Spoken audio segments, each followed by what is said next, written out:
So there's other one that got submitted, this one right here, where games where you're not the main character. And I clicked on it really quick while I was pulling up some other stuff, and they said the first thing they talked about was they were talking about Stray, and Stray was fucking an amazing game. I loved Stray. That was so much fun. Although I feel like you were the main character as the cat, right? But I guess you probably weren't. Maybe I just don't remember. So okay, let's see what this is. Let's go. Oh, there we go. When Stray was announced in the summer of 2020, it turned many heads for its premise alone. Stray would be a puzzle adventure game starring an unanthropomorphized cat exploring a decaying walled city. It was a game about a cat doing cat things. One of the many titles Sony was teasing for its then upcoming console starred a cat as its protagonist. Stray released and it was 2 years later awesome in 2022. It received critical acclaim and garnered attention some developers could only dream of. Even people not known for their gaming opinions were talking about Stray. Wait, wasn't it in 2022, like when COVID round 2 was coming back around, where everyone was like, oh, here we go again. So everyone kind of like went back inside, but like wasn't totally back inside, but it was like enough where people were like, I need something to play. And so like Stray was out, so people played it. It was great. But there was one critique that I heard over and over again from those who were lukewarm on it. If this game didn't star a cat, no one would care about it. It's kind of a weird thing to say, isn't it? That something so core to Stray's identity would be called into question with such a dismissive built attitude. around a cat. It's a game about a cat. If there wasn't a cat in the cat game, then no one would play the cat game. It's like saying that no one would play Hitman if there weren't any hitmen. Yeah, At least, agreed. That's what I thought before actually playing Stray myself. Midway through my journey through the walled city, I realized that this game that starred a cat wasn't about a cat. I mean, technically, right, it's been a while since I played, but isn't it technically that it's like a whole city that's like post-apocalyptic, and like there's like memories and stuff stored in the robots, and it was it supposed to be spoiler? I mean, yeah, I guess spoiler. I don't even know if I'm right, to be honest. It's been so long at this point. Yeah, we finished it. We did finish it. I did finish it for sure.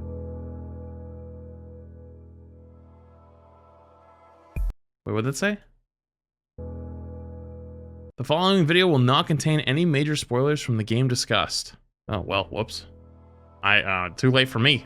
Okay, a few housekeeping things before we My get bad. too far. When I say protagonist, I'm referring to the central character in a story, the character the plot revolves around. Literary scholar C. Hugh Holman writes, in a Greek drama, the agon is a contest. The protagonist, the chief character, and the antagonist, the second most important character, are contenders in the agon. So essentially, Okay. The agon refers to the central conflict, while the protagonist refers to the main character embroiled in said conflict. The goals It should be on Morphflats. It should be one of the first videos Morphflats ever got. of the protagonist and antagonist sit on opposing sides of the agon. Is that it? Am I correct? I am correct. I am correct. It's one of the first videos ever on Morphflats. Holy shit, old apartment, old camera POV. I was still on Mayhem. Holy shit, that's a long time ago. To keep things somewhat focused, I'll only be looking at games that focus on one No playable glasses character. too. There are plenty of stories that use ensembles, have multiple playable protagonists, or employ multiple viewpoints that I won't be covering here. I also won't be talking about games with character creators and the implications of that. These might be topics for another day. For the time being, I'll only be looking at games where, for the vast majority of the runtime, the player is in control of a single character authored by the developer. In Stray, the character is an unnamed orange cat. His story is a simple one. One day, while doing cat things, he falls into a walled city. When he regains consciousness, he has one goal: climb back to the top. In this sense, Stray tells a simple story about one Oh my thing. god, I forgot how sad Except the beginning that's was. not really what Stray is about. Early on in his exploration, the cat meets B12, an artificial intelligence with a memory problem. They may know a way out of the city, if only someone could help. B12, despite their digital amnesia, knows their way around the walled city. They become the cat's mouthpiece, able to translate the beeps and boops of the robot language. B12 also has a much grander goal. While the cat just wants to get out of the walled city, B12 wants to free everyone trapped within. They want to learn about their past. They want to solve the mysteries I plaguing remember the now. city's inhabitants. They want to uncover the conspiracy. Narratively speaking, B12 carries the most weight. B12 is the protagonist. The mystery of What? the walled city serves as Stray's Yeah, ally. actually. It's B12's story. The cat is merely a vehicle for that story. Yeah, There's an true, important actually. distinction between a protagonist and a point of view character. Oftentimes they're one and the same, but sometimes the duties are split. The Great Gatsby is That's a classic very good example. point. Gatsby is the character who drives the story forward. It's all about him and his exploits. But the story is narrated by supporting character Nick Carraway. Nick is the point of view character, while Gatsby is the protagonist. The original Sherlock Holmes stories work in a similar way. Detective Holmes is the protagonist who moves the story along and solves the mysteries, yet the audience experiences this through the observations of his assistant, Dr. Watson. This split is fairly easy to accomplish in a novel format. Both examples are written in a first-person perspective. Both Nick and Watson refer to themselves as I while writing about the more interesting character. The split is obvious.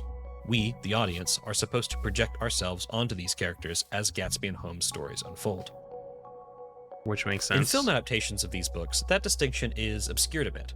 Outside of some niche exceptions, film is viewed from a third-person perspective. Right. The audience watches the events unfold from an omniscient camera Still with you here. The camera does not represent a character. In these adaptations, Gatsby and Holmes are still the main characters. Actually, is there any cameras or any movies where you're like first person? Nick and Watson are still Probably present not. as point of view characters, but that's a little ambiguous. Yeah, there'd be no point. It'd just be We stupid. follow Nick and Watson, sure, but their points of view aren't as literal as they are in the original novels. This Henry? isn't a bad thing, just a side effect of changing Cloverfield? mediums. I All that don't to know if I've say, games seen them. sit at an interesting intersection between first-person prose writing and audio-visual storytelling.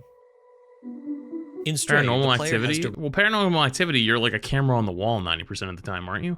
direct control over one character, the cat. We view the story through the cat's perspective. The cat is the I. The cat is the Nick or the Watson. B12, however, is the Gatsby or the Holmes. B12 makes the important decisions that drive the plot forward. Mm-hmm. But that's another wrinkle. B12 makes decisions as a pre-written character. The places they want to visit and the robots they want to meet will be the same on every playthrough. However, the cat will make decisions that won't be the same each time. The cat, controlled by the player, could decide to find all the missing memories or skip them entirely. The cat can make B12 talk to all the side character robots, or not. So while B12 is making story decisions, the cat is making actual decisions that affect the experience. On the flip side, the cat's decisions don't really affect the story. Different players will talk to different robots and solve puzzles at different rates, but that stuff isn't important to the overall story Stray is telling. These bits of seasoning don't affect the overarching flavor. I don't know about you, but I love this stuff. Stray's cat is what I'd call a That was awesome. I remember that. protagonist. The story of Stray unfolds like an on-rails carnival ride, and the cat is what moves the story along the tracks. The cat experiences the story, but has little to no emotional stake in it. Classic. Oh yeah, cat Kaiju attitude, number 8 is really. awesome. Stray's cat is also fundamentally a blank slate character. The cat doesn't have a name or much of a personality beyond Stray Cat. I would argue that this is one of the aspects that made Stray's popularity so far-reaching. It allows cat-loving players to project their own feline friends onto Stray's kitty. Hey girly, you want to save the world? Didn't Nope, think so. just wants to sleep. But what about a game where the player character has a little more definition? Is this an ad? Hi-Fi Rush Oh, I was gonna stars say. Chai. He's a 20-something wannabe rock star who accidentally gets a music player. It caught me so implanted by in his surprise. chest I was while like, wait, receiving a what? prosthetic arm. This makes him a defect, something Megacorp Vandelay wants to snuff out. Like the cat in Stray, Chai has one simple goal: survive. And he does. With music pulsating in every direction, he's able to fight his way through the game's opening. It isn't long before he meets Peppermint, a woman who has a history with Vandelay and wants to shut down the secret, shady project they're cooking up. Chai reluctantly joins Peppermint's cause. Chaz, this is a good and they game. go I've about never played their it. infiltration plans. Like B12 and Stray, Peppermint is the brains of the operation.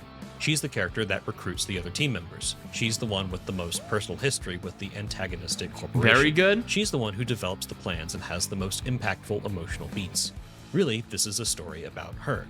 Chai just happens to be the muscle on the task force.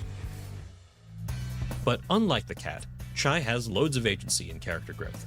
He goes from being a hapless goofball to becoming a confident, capable, and respected member of the team. Peppermint, meanwhile, becomes the great leader she was destined to become. She learns how to work with others to accomplish her goals. She has the strongest emotional through line as well. No spoilers, Aw. but when the game slows down for a tender moment, it's not for No Chai, ads, but puppies. for her. So Makes which sense. arc is more important? Which character is the protagonist?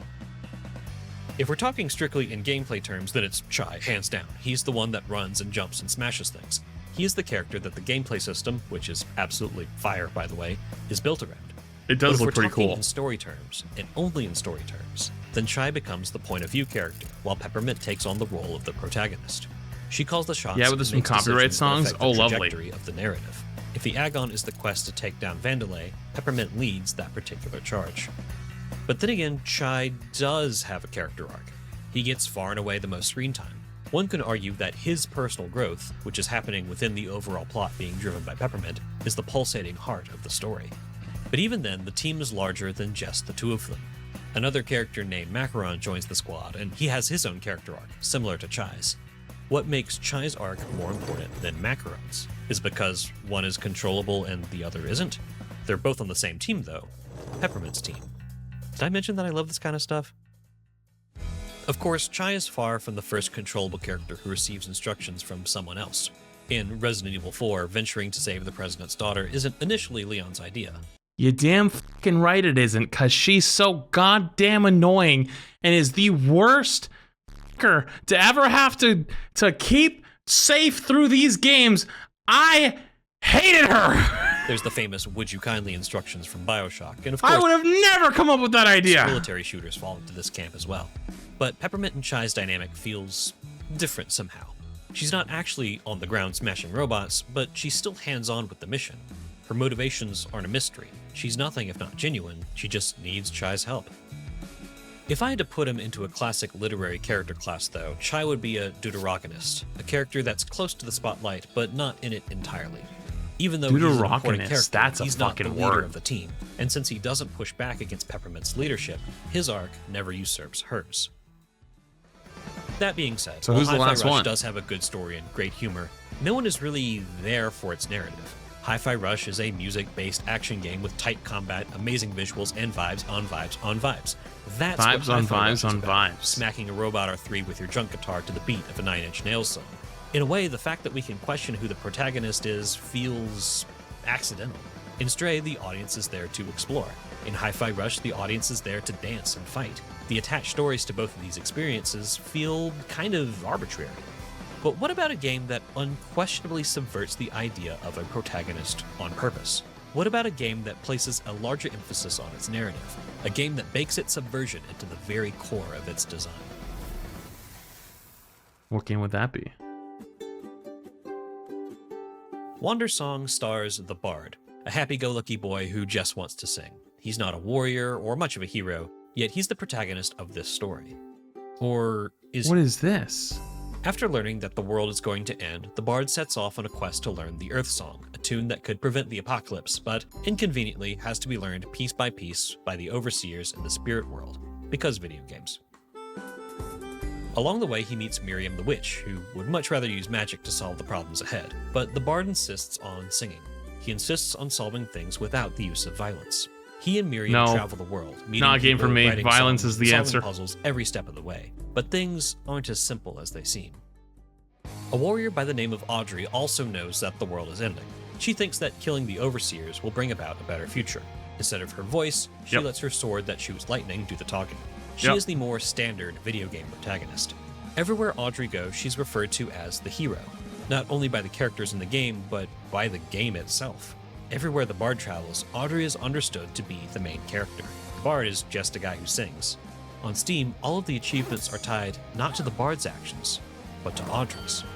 If we're to believe what Wandersong tells us, the Bard is the antagonist. The happy singing boy who wants to save the world through kindness is standing in the way of the hero's goals.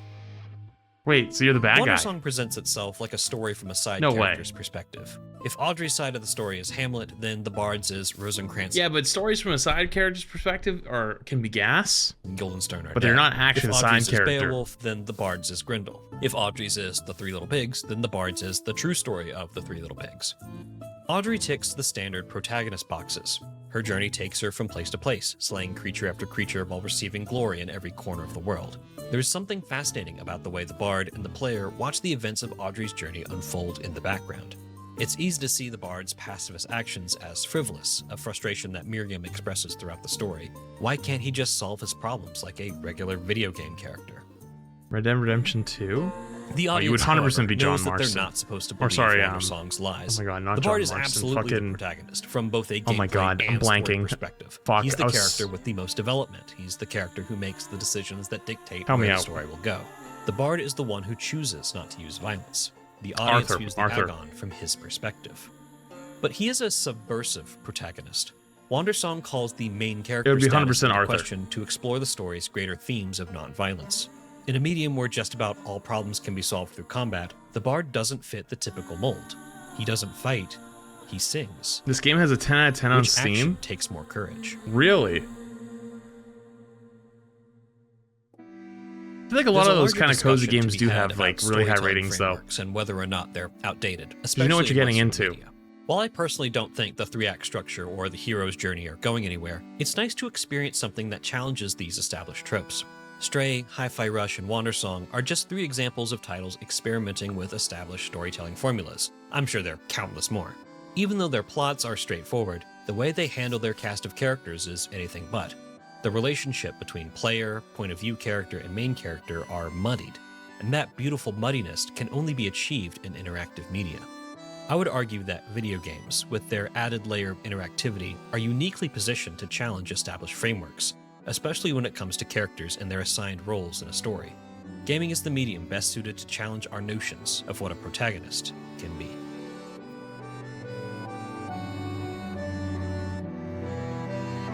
Damn, that video was really heavy. I didn't expect a video that heavy out of this, but it was really, really good. Holy shit. That was cool.